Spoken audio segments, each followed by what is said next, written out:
Na rieke Tisa sa nedávno plavila replika lode z praveku. Vďaka Karpatskej nadácii, ktorá projekt finančne podporila, sa niekoľko nadšencov rozhodlo pripomenúť si putovanie pravekými cestami, ktoré na Zemplíne tvorila práve Tisa, významná európska rieka. Projekt rekonštrukcie lode z doby bronzovej iniciovalo občianske združenie Collegium Mysle, ktoré spravuje archeoskanzen z doby bronzovej v Nižnej Myšli.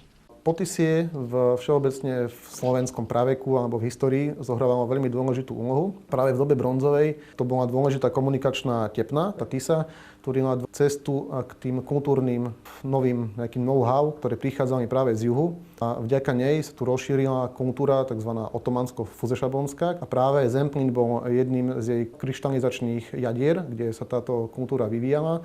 A preto sme si zvolili aj túto Tisu ako pripomenutie si týchto ľudí, ktorí práve odtiaľto prišli k nám, aj na Zemplín a osídlili celé východné Slovensko. Plavidlo typu monoxyl používali ľudia už v mladšej dobe kamennej a v rôznych prevedeniach sa vyskytovalo až do 19.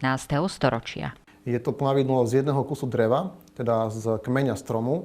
V tomto prípade išlo o topoľ čierny, ktorý sa aj reálne využíval v tom čase na takéto plavidlá, ale samozrejme využívali sa aj iné druhy stromov. My sme zvolili tento, pretože má vhodné vlastnosti a je ľahšie dostupný. Tento typ plavidla sa využíval od najstaršieho praveku, od doby kamennej až do 19. storočia, čiže ide o najdlhšie trvajúci typ plavidla, ktorý sa používal na svete. Máme doklady týchto monoxylov práve aj zo Slovenska, aj z východného Slovenska a taktiež aj zo Zemplína predovšetkým. Vyrobiť 4 metre dlhé plavidlo vážiace 0,5 tony trvalo vyše týždňa. No a samotná plavba bola zážitkom nielen pre jej priamych aktérov. Všetci sa nás pozerali s nejakým úžasom a fotili si nás, kývali nám.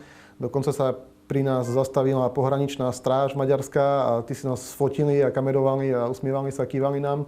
Po 2 dňoch plavby prišli búrky, takže sme predčasne tú plavbu ukončili, ale prešli sme 33 kilometrov malých trakán do maďarskej dediny Dombrad.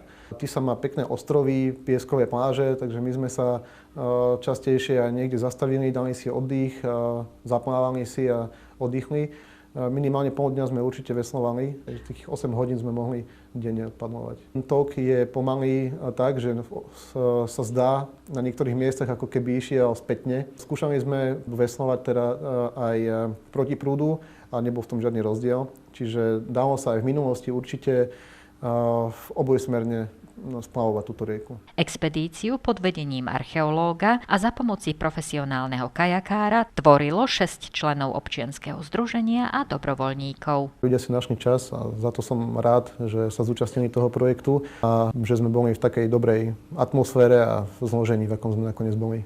Plavidlo starovekého typu v plavebnej skúške obstálo, no a stále ho možno vidieť na východnom Slovensku.